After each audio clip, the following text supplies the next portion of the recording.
A man goes to his fiancée's grandmother's house for dinner, is stunned to see a photo of himself on her wall, and realizes he can't marry the girl he loves.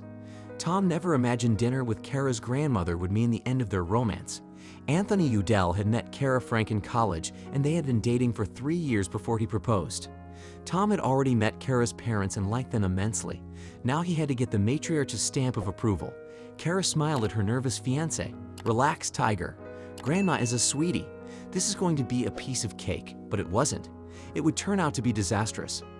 Kara's parents had told Grandma Emma that Kara was bringing over a special someone, but they left the announcement of the engagement to the young couple. Tom, who'd grown up in an orphanage, was very nervous. "I hope she likes me," he told Kara anxiously. "I always wanted family, you know, but I get so nervous. Real life can sometimes be even stranger than fiction." "Oh, babes," Kara laughed. "I promise it's going to be oak. Gran Emma is a pushover for tall, dark, handsome men." They arrived at Gran Emma's house and rang the doorbell, but a cheerful voice called to them, telling them to come into the garden. There, under a lovely old tree, Gran Emma had set the table for dinner with her best china and candles. "Gran," cried Kara, running to her grandmother and hugging her. "I've missed you." Her grandmother hugged her back and peeked over her shoulder at Tom, who stood there looking lost and confused. "Come over here, young man," Gran Emma laughed. "I don't bite." And she gave Tom a hug and a kiss too. "You two sit down. I've ate all your favorites, Kara." The three of them sat for hours eating and chatting under the stars. Tom was about to serve Gran Emma another glass of wine when he noticed the bottle was empty. "Mrs. Frank," Tom said, "is there more wine?"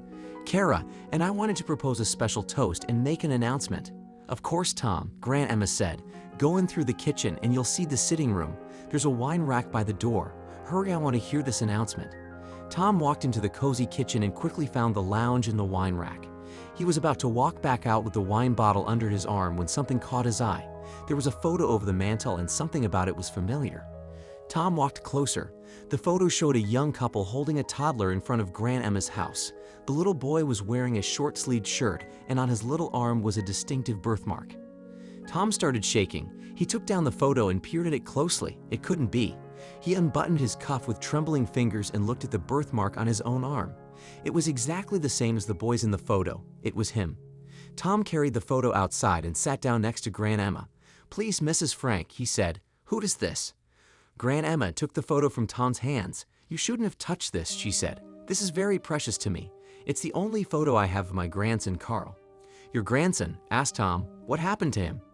"I don't talk about it," said Gran Emma. "Please leave it alone." "Tom," Kara said nervously, "it's a family thing." "I need to know," Tom cried. "Please, it means everything to me." Gran Emma stood up. She was looking angry. "Why?" she asked. "It's none of your business." Tom rolled back his sleeve and bared his arm. "I think it might be, Mrs. Frank. I think I'm the boy in the photo." Gran Emma was stunned and had to sit down, and so was Kara. "My grandson Carl was kidnapped when he was 3, she whispered. "We looked for him for years." "I was abandoned at a hospital when I was 5, Tom said. "All I knew was that my name was Tom. They'd raised me in foster homes, but I never imagined we need to do a DNA test." Gran Emma was nodding. "Yes, and we have to call your parents." "My parents?" Tom pointed at the young couple in the photo. "Are these my parents?" "Oh no," Kara said, smiling. "Those are my parents, which means they are your aunt and uncle. Didn't you recognize them?" Tom looked at Kara. "We're family. You and me, first cousins." Gran Emma smiled. "If you are Carl, then yes, you and Kara are first cousins." "Oh," gasped Kara, and she got up and ran into the house in tears. "What?" asked Gran Emma. "What did I say?" "We're engaged," Tom said. "We're going to be married."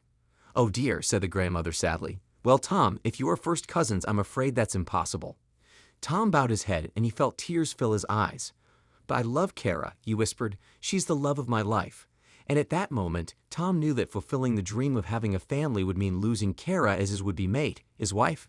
He turned to Gran Emma. "What about my parents?" he asked. "Why aren't they in the picture?" Emma smiled. "Oh, it was your birthday, and Kara's parents are your godparents as well as your uncle and aunt.